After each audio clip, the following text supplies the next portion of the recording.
오늘은 출애굽기 25장 1절로 9절에 성막 건축의 은혜라 하는 제목으로 함께 말씀을 나누고자 합니다. 하나님은 성도들을 너무너무 사랑하십니다.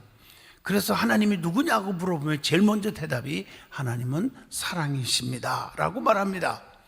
그렇기 때문에 우리에게 은혜를 주시고 축복을 넘치게 주시기를 지금도 원하고 계십니다. 그러나 아무에게나 누구든지 복을 주시는 분은 아닙니다. 왜냐하면 하나님은 공의로우신 분이요 질서가 있는 분입니다. 그래서 성경의 원리도 보면 심는 대로 거두리라, 수고한 대로 먹으리라, 행한 대로 갚으리라, 구한 대로 받으리라, 믿음대로 될지어다. 이게 성경의 원리잖아요. 뭔가 축복받을 만한 원인이 있을 때 결과는 너무 아름답게 맺어진다는 것입니다. 다시 말하면 축복을 받을 만한, 은혜를 받을 만한 신앙의 모습이 있을 때 하나님은 복을 주신다는 것입니다. 그러면 어떻게 해야 복을 받을 수 있을까? 하나님께서는 축복을 받는 지름길이 몇 가지가 있죠. 축복의 통로가 있어요. 그 통로를 모르면 안 되잖아요. 이스라엘 백성들이 축복받는 지름길, 가나안 땅에 가는 지름길이 있는데도 40년, 일주일이면 갈 수 있는 거리를 40년을 방황했단 말이에요.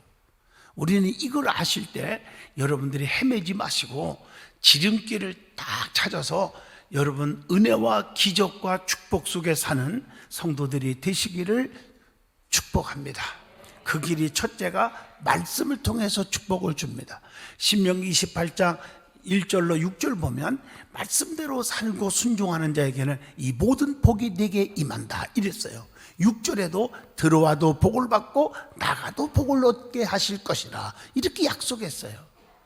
또 하나는 두 번째로는 성령님의 인도를 통해서 축복이 옵니다. 여러분 스가랴 4장 6절 우리의 힘으로 되는 게 아무것도 없습니다. 성령께서 역사하셔야 합니다. 그래서 성령 충만한 체험적인 믿음을 갖고 신앙생활 하셔야 합니다. 세 번째로는 교회를 통해서 축복을 줍니다. 시온의 대로가 열리게 하신다고 했으니 오늘 여러분 이 성막록이 다 교회론입니다. 여러분들이 큰 은혜가 임하기를 바랍니다. 그리고 주의 종을 통해서 역사하십니다. 신명기 21장 5절 보면 제사장은 주의 종은 하나님이 택했고 축복하게 하시며 축복권을 주셨기 때문입니다. 마지막 하나는 부모의 신앙을 통해서 축복이 옵니다. 이걸 유전적 축복, 조상적 축복이라고 합니다. 자녀들이 잘 되기를 바라십니까? 내가 하나님 앞에 신령과 진정의 예배와 신실하면 하나님이 자녀들에게 보상을 해주는데 아브라함으로부터 이삭, 이삭으로부터 야곱, 야곱으로부터 요셉 이렇게 역사가 일어나잖아요. 솔로몬이 축복받을 건덕지가 없는데도 왜 전무후무한 부귀영화와 지혜를 얻었고 축복의 왕이 됐을까? 그것은 내 애비 다윗 때문이라고 그의 입에서 고백을 합니다. 다윗 때문에 하나님 앞에 회개할 줄 알고 주의 종의 책망을 받을 줄 아는 다윗, 이 다윗을 통해서 솔로몬이 복을 받게 되었다고 성경은 분명히 말합니다. 오늘 이렇게 5가지의 통로가 있지만 그 중에서 특별히 성전, 교회를 통해서 축복이 온다는 말씀입니다. 오늘 본문 말씀은 하나님께서 이스라엘 백성에게 성막을 지으라 이렇게 명령하신 겁니다. 성막은 오늘날의 교회, 성전을 의미합니다. 본문 2절을 보면 성막을 짓기 위해서 하나님 앞에 예물을 드리라 이렇게 말하고 있습니다. 오늘 이 본문을 통해서 이스라엘 백성들이 성막을 짓기 위해 어떤 예물을 드렸는지 생각을 해보면서 은혜를 나누고자 합니다. 제일 먼저 성막을 짓는 것은 절대적인 하나님의 명령이라는 것입니다. 그러면 성막의 의미가 무엇입니까? 성막은 하나님의 계시에 의해서 꾸며진 하나님의 거하시는 곳, 거처이고 이스라엘 백성의 삶의 중심지입니다. 성막은 지상에 존재한 하나님의 처소입니다. 성경을 보면 하나님께서 거하시는 처소를 성막 혹은 성소로 비유하고 있음을 출애굽기 15장 17절을 통해서도 알게 됩니다. 성막은 하나님과 만나는 장소입니다. 하나님과 우리와의 사랑에 교제하는 장소이기도 합니다. 성막 안에는 두 개의 큰 방이 있는데 그것은 성소와 지성소로 되어 있습니다. 성막은 이스라엘 백성들에게는 하나님과의 뜨거운 친교의 장소요, 문제를 가지고 나와 의논할 수 있는 하나님과의 개별적인 만남의 장소이기도 합니다. 그러면 성막이란 구체적으로 무슨 말입니까? 영어로 말하면 태버네클이라는 단어가 있습니다. 이동 성전인 성막에 대한 명칭의 하나로 출애굽기 16장 1절과 9절에서도 말씀합니다. 히브리 원어 성경을 보면 오헬이라는 단어와 미시칸이라는 단어가 있는데, 오헬이라는 단어는 천막을 뜻하고요, 미시칸이라는 것은 거하고 있다, 이런 뜻입니다. 이 말을 전부 합쳐보면 성막은 하나님이 거처하시는 곳이기에 성막을 통해서 하나님은 만날 수 있는 것입니다. 하나님을 사랑합니다. 하나님도 우리를 너무 사랑합니다. 사랑하는 사이는 만나고 싶어하고 또 만나고 또 만나는 거예요. 남녀가 왜 결혼합니까? 보면 또 만나고 싶고 만나면 또 만나고 싶고 계속 만나고 싶어서 결혼을 하는 거예요. 왜 헤어집니까? 보면 지겹고 또 보면 더 지겹고 그냥 계속 보면 죽고 싶고 그래서 도장 찍고 헤어지는 거 아닙니까? 전능하신 하나님을 사랑한다 그러면 하나님 만나기를 사모해야 되고 자꾸 만나고 싶어야 되고 만나야 되지 않겠습니까? 그 장소가 성전이라는 것입니다. 교회에 나올 때 어떤 마음으로 나와야 하며 무엇을 보러 나와야 합니까? 정확한 대답이 마태복음 11장 7절에 나옵니다. 교회를 나오는 신앙의 목적이 천태만상임을 그 말씀을 통해서 알려주고 있잖아요. 그거 한번 읽어볼까요? 어떤 사람은 갈대를 보러 오기도 하고, 어떤 사람은 부드러운 옷 입은 사람을 보러 오기도 하고, 또 어떤 사람은 선지자를 보러 교회에 온다는 말을 하고 있습니다. 이것을 한번 깊이 새겨보세요. 무슨 의미가 있습니까? 갈대를 보러 오는 사람은요, 세상의 물질, 병고침 혹은 축복의 수단으로 나오는 자들입니다.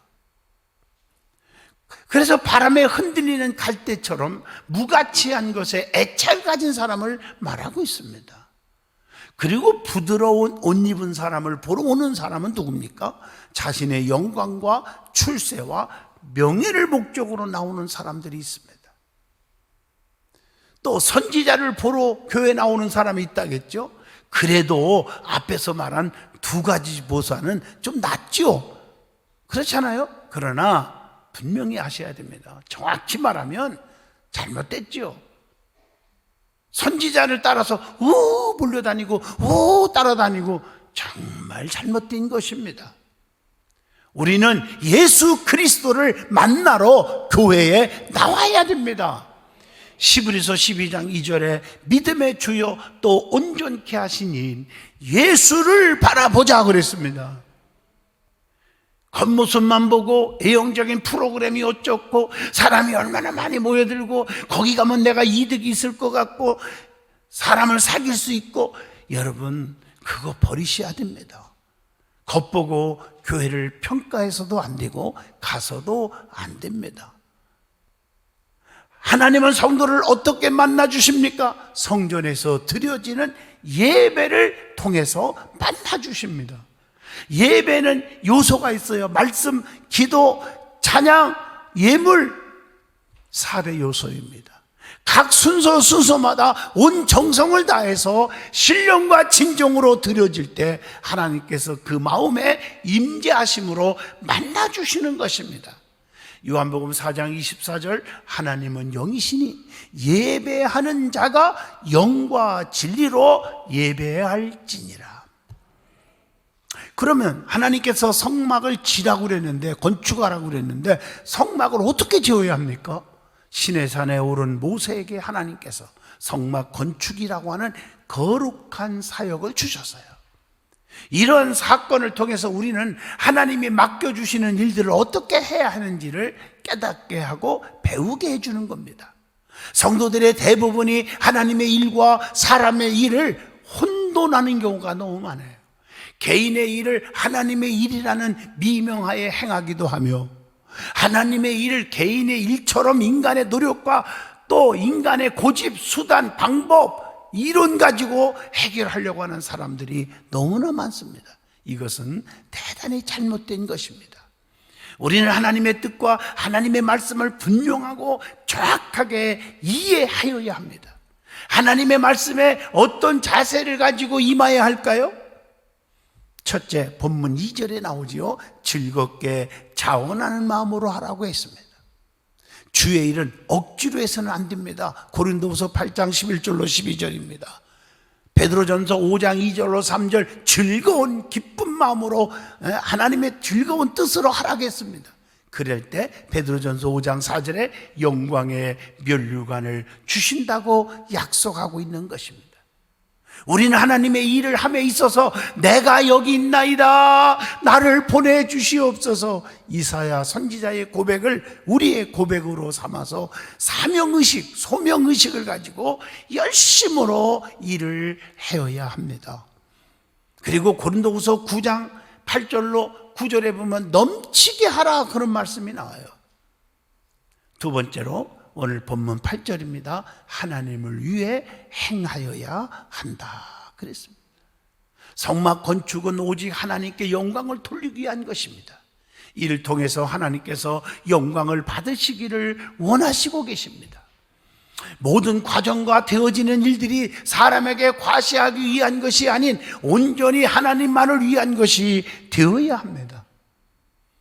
세 번째로는 하나님께서 시키는 대로 행하라는 거예요. 본문 9절의 말씀입니다. 하나님은 구체적으로 우리에게 지시하고 있음을 찾아보게 되잖아요. 하나님의 일을 할 때에는 인간의 잔꾀나 권모술수가 있어서는 안 됩니다. 사무엘상 15장 21절 말씀처럼 오직 순종이 제사보다 낫다는 거예요. 우리는 무엇보다도 하나님의 뜻을 가장 우선으로 삼고 일을 해야 한다고 이사야 55장 9절에서 말씀합니다. 하나님께서 가르쳐 주시는 대로 살면 실패하거나 좌절하거나 망하는 일이 결코 없습니다. 네 번째, 성경에는 하나님께서 시키는 대로 해서 구원과 복을 받은 사례들이 너무 많이 나오잖아요. 창세기 6장 22절 노아도 하나님이 시키는 대로 방주 만들어서 살았잖아요. 여호수아 6장 23절 기생나합도 붉은 줄을 내걸어 하나님이 시키는 대로 해서 그 가족은 다 살았잖아요. 출애굽기 11장 5절 문술주의 양의 피를 바르라는 하나님의 명령대로 그대로 따라서 하나도 안 죽고 살았잖아요.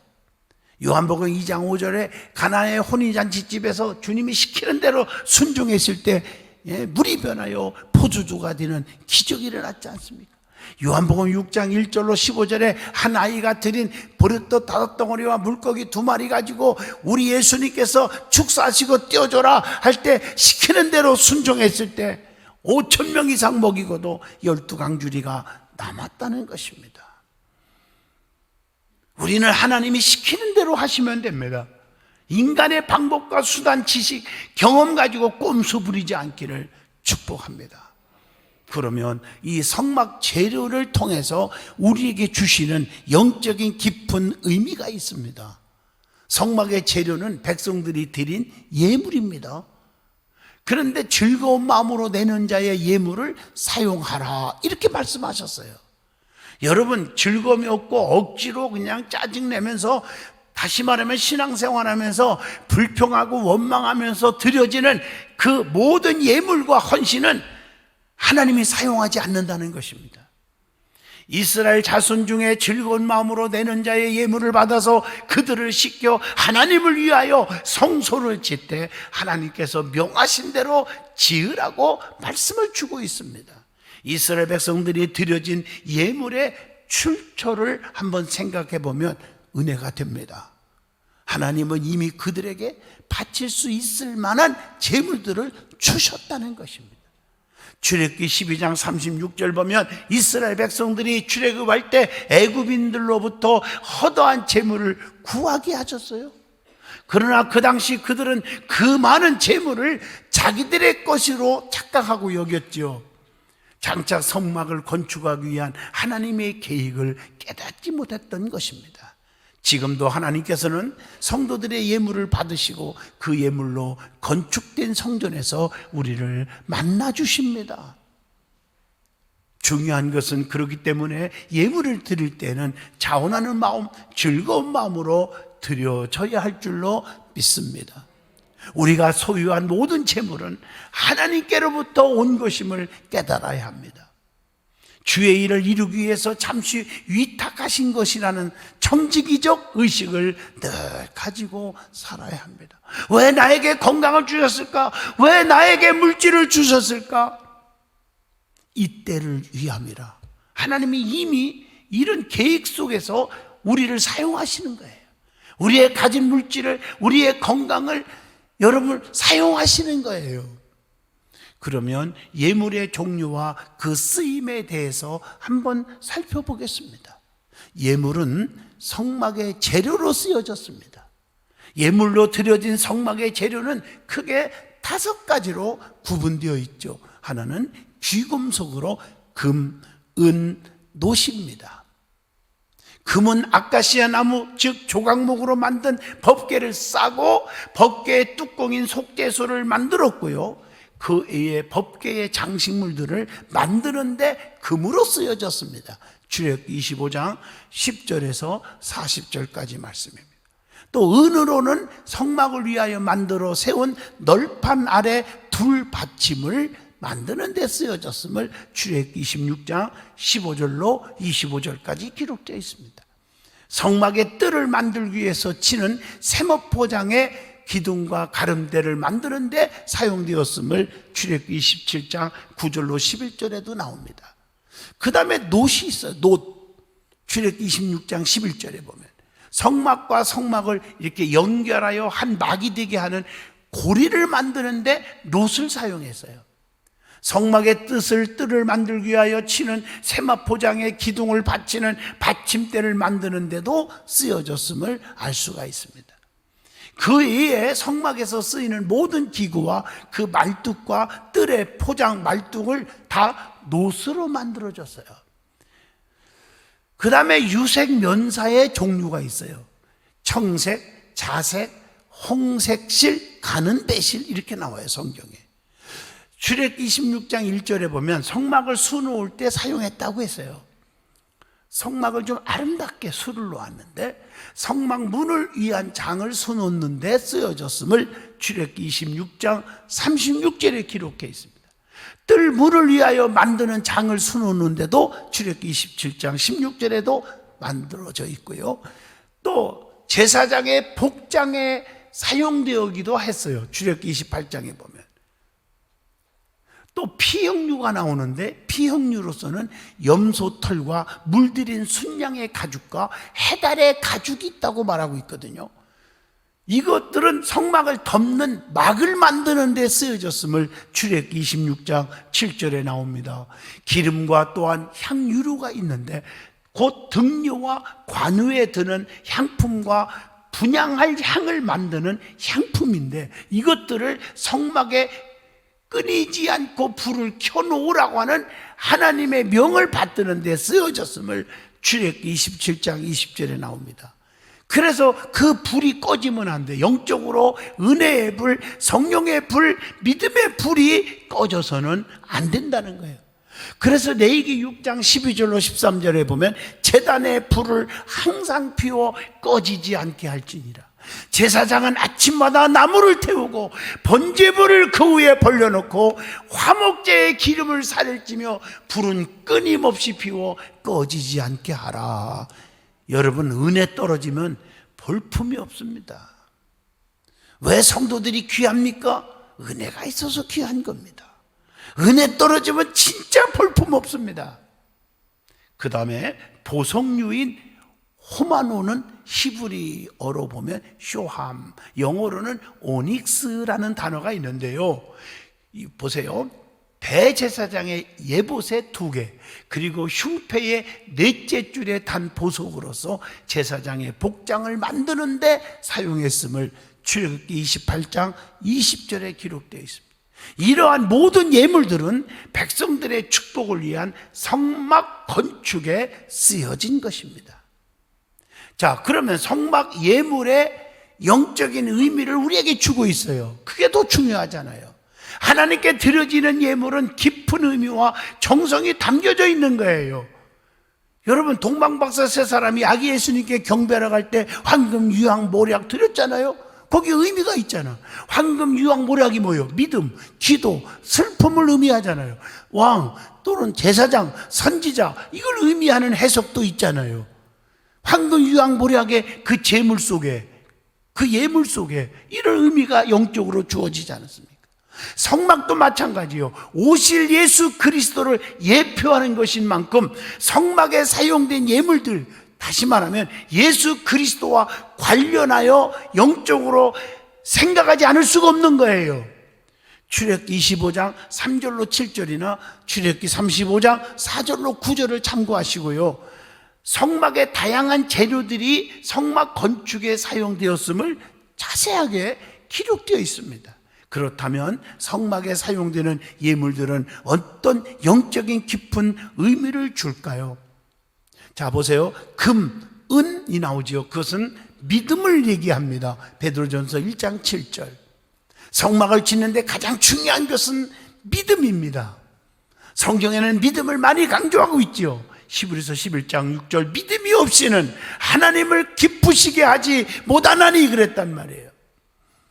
교회는 믿음의 사람이 많아져야 합니다. 의심하고 원망하는 사람들이 많으면 냄새나는 짐승의 소굴과 같은 것이라고 했습니다. 교회의 성장은 믿음이 있는 사람들에 의해서 이루어지는 거예요. 많이 가졌고 많이 배웠고 오래 교회 다녀온 사람들에 의해서 움직이면 교회는 그냥 풍비박산이 되는 겁니다.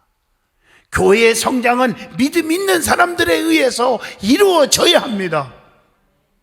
전지전능하신 하나님을 확실히 믿고 예수 그리스도를 나의 구주로 확실하게 믿고 성령의 능력을 믿고 부르짖기만 하면 응답 주실 줄로 믿고 하나님이 항상 나와 함께 하신다는 임마누엘 확신이 많아져야 할 줄로 믿습니다.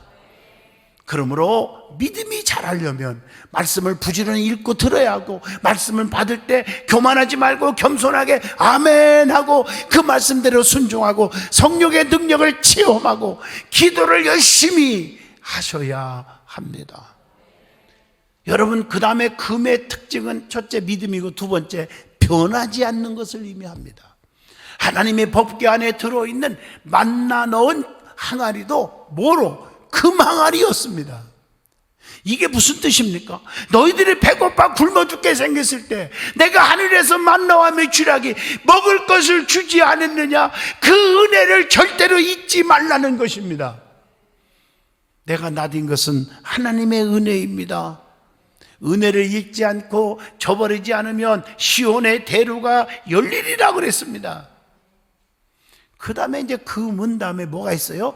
놋이 있죠. 놋은 예수님께서 지고 가신 십자가를 상징합니다. 놋은 단단합니다. 그래서 성막을 짓는데 놋이 절대로 필요했습니다. 이처럼 성도들과 교회는 예수 그리스도의 십자가의 은혜 없이는 존재의 가치가 없다고 민수기 21장 8절로 9절을 통해서 깨닫게 해줍니다. 순종하고 바라본 자는 살았어요. 놋뱀을 쳐다봐라.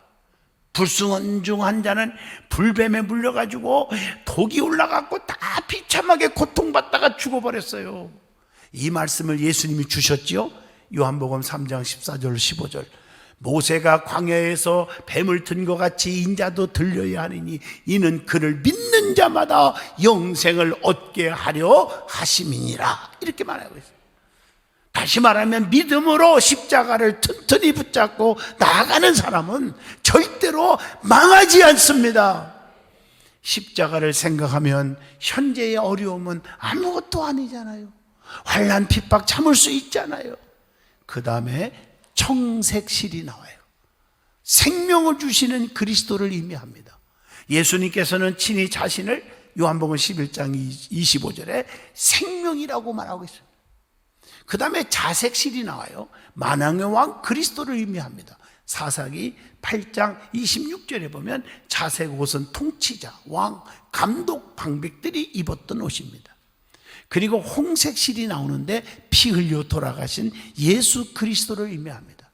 홍색은 예수님의 십자가의 보혈의 피의 색깔이잖아요. 이스라엘 백성들이 양의 피를 문설주에 발라 심판을 면한 것처럼 보배로운 피를 흘리신 예수 그리스도는 우리에게 구원을 주신 분입니다. 그리고 가는 배실이 나와요. 성실하신 그리스도. 가는 배실을 일명 세마포라고도 합니다. 예수님은 죄인들을 성결케 하실 수 있는 능력이 있으신 분임을 이사야 1장 18절에도 말씀합니다. 그 다음에 염소 털리기가 나와요. 하나도 버릴 말씀이 없는 이 말씀이에요. 레위기 16장 8절 버림받은 그리스도를 의미합니다. 여러분 잘 아시는 대로 아사셀을 위하여 제물로 드려지는 염소는요, 이스라엘의 모든 죄를 다 짊어지고요, 사막으로 허벌판으로 내쫓아요. 거기서 기진맥진 나면서 피투성이가 되면서 그리고 고통받다가 처참하게 죽어버립니다. 그래서 모든 사람들의 죄를 다 없어진다 하는 의미를 주죠. 이것은 예수 그리스도가 우리의 죄를 짊어지고 십자가에 못 박혀 우리를 대신하여 처참하게 돌아가실 것을 예표해주고 있는 말씀입니다. 그리고 붉은 물들인 순양의 가죽과 죄와 허물을 덮어주는 것으로 창세기 3장 21절에 말씀을 줍니다. 붉은 물들인 순양의 가죽은 인류의 죄와 허물을 덮어주기 위해서 십자가에서 피 흘려 돌아가신 그리스도를 말씀하고 있는 것입니다. 그 다음에 해달의 가죽이라는 단어가 나오죠. 그리스도의 인성을 말합니다. 예수님은 참 인성을 가지고 계신 분입니다. 그는 하나님의 아들이었지만 인간이 되어 느끼는 슬픔, 아픔도 있었던 분입니다. 그래서 예수님을 Son of Man, Son of God 하는 말을 씁니다. 그 다음에 조각목이 나옵니다. 버림받은 예수 그리스도. 조각목은 아카시아 나무의 일종으로서 그 성질이 곧지 않고 틀어지기 때문에 무언가를 만들기에는 부적합하고 볼품이 없는 겁니다. 그러나 이 볼품 없고 가치가 없는 나무를, 이것은 영적으로 성도입니다. 성도를 깎고 다듬어서 금으로 둘러 형태를 보존하지요, 믿음으로 쌓아서 형태를 보존시켜서 성전의 번제단과 향단, 오늘날 교회의 일꾼으로 만든다는 의미가 있습니다. 그 다음에 등류가 나옵니다. 예수 그리스도가 보내실 성령을 의미합니다. 특히 감람류는 감람나무 대신 예수 그리스도께서 보내신 성령을 의미하기도 합니다. 교회는 성령의 역사가 반드시 일어나야 합니다. 거룩성만 찾고 거룩하고 그냥 이론적이고 지적으로 찾고 예배드리고 가는 자가 되지 마세요. 아무 가치가 없습니다. 성령의 역사가 있어야 합니다. 성령의 역사가 있을 때 봉사가 힘이 있고 기도에 힘이 있는 것입니다. 그 다음에 관유, 감람유와 향유를 관유라고 그러죠. 사역해 하시는 성령, 특히 성령의 은사를 가리킵니다. 그래서 관유로 부음을 입은 자만이 하나님을 섬길 수 있고 봉사할 수 있다고 하는 의미입니다. 오늘날도 성령의 역사하심을 힘입을 때 하나님께서 맡겨주신 귀한 사명을 능력 있게 감당할 수가 있습니다. 그 다음에 향품, 성도의 뜨거운 눈물의 기도입니다. 계시록 5장 8절 보면 향은 성도의 기도를 의미한다고 했지 않습니까? 마가복음 9장 29절 기도 외에는 이런 유가 나갈 수가 없잖아요. 문제 해결의 열쇠는 기도입니다. 그리고 12보석이 나오죠. 출애굽기 39장 14절 구약의 이스라엘 12지파, 신약에 나오는 예수님의 12제자. 다시 말하면 이것을 가리켜 택한 백성, 선민을 가리킵니다. 하나님은 아무거나 복 주시는 분이 아니라 선민들을 특별히 사랑하시고 그 길을 보장해 주시고 인도하시고 복을 주시는 분이라는 뜻입니다. 우리가 선민의 자격을 갖추고 선민답게 그리스도인답게 겸손과 온유로 살 때 하나님의 복을 보장받을 수 있다는 것입니다. 결론적으로 말하면 성막은 오늘날의 교회입니다. 하나님은 교회를 통해서 축복하고 만나주시고 은혜를 풍성하게 주십니다. 교회가 세워지는 것은 하나님의 뜻이요 하나님의 명령입니다. 하나님의 명령대로 성전을 지어가면서 하나님께서 책임져 주신다는 것을 기억하시기를 바랍니다. 우리 든든한 교회가 성전을 건축했지만 아직도 갚아야 할 것도 있지만 성전을 건축할 때 얼마나 헌신한 분들이 많습니까? 그러나 새로 오시는 분들도 그래서 건축원금을 드리고 있는 것도 여기에 의미가 있다고 봅니다. 하나님 앞에 함께 동참하고 참여해서 교회를 통한 하나님의 인자하심과 선하심과 축복하심을 체험할 수 있기를 바랍니다. 기도합니다. 거룩하신 하나님, 성전의 기둥들이 되게 하시고 성전의 아름다운 열매들이 되게 하여 주옵소서. 그래서 성전을 통한 시온의 대로가 열리게 하시고 내가 내 교회를 세우리니 음부의 권세가 이기지 못하게 하리라 하신 말씀, 예루살렘을 향하여 평안을 구하라, 예루살렘을 사랑하는 자에게 내가 형통케 하리라고 하신 말씀을 믿습니다. 저들을 책임져 주시옵소서. 예수님 이름으로 기도하옵나이다. 아멘.